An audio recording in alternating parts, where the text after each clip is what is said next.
ভালো আছি, ভালো থেকো। আকাশের ঠিকানায় চিঠি লিখো। সত্যি কি চিঠি লেখা যায়? তবে কোন ঠিকানায় আর কোন আকাশেই বা তার ঠাঁই? সালমান শাহ ঢাকাই সিনেমার ইতিহাসে এক অনন্য নাম।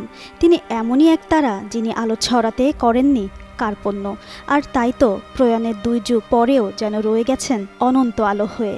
শুধু ভক্ত নয়, তারকাদেরও তারকা বনে আছেন এই নায়ক।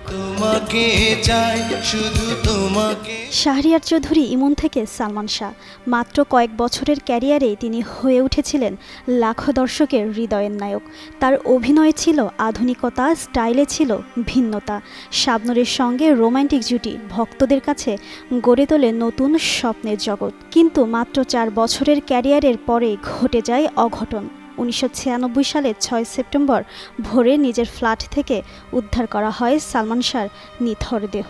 তখন তার বয়স মাত্র 25। তার মৃত্যু ঘিরে রহস্যের শেষ হয়নি আজও। হত্যা নাকি আত্মহত্যা, এই জটে কেটে যায় 2 যুগ। সর্বশেষ গত বছর চূড়ান্ত প্রতিবেদনে মৃত্যুর কারণ খোলাসা করে police bureau of investigation PIB। জানায় আত্মহত্যাই করেছিলেন তিনি। কবিগুরু রবীন্দ্রনাথের ভাষায় বলতেই হয়, তুমি রবে হৃদয়ে মম। প্রায় 3 দশকেরও বেশি সময় পেরিয়ে গেলেও ভক্তদের হৃদয়ে আজও সমান উজ্জ্বল এই নক্ষত্র।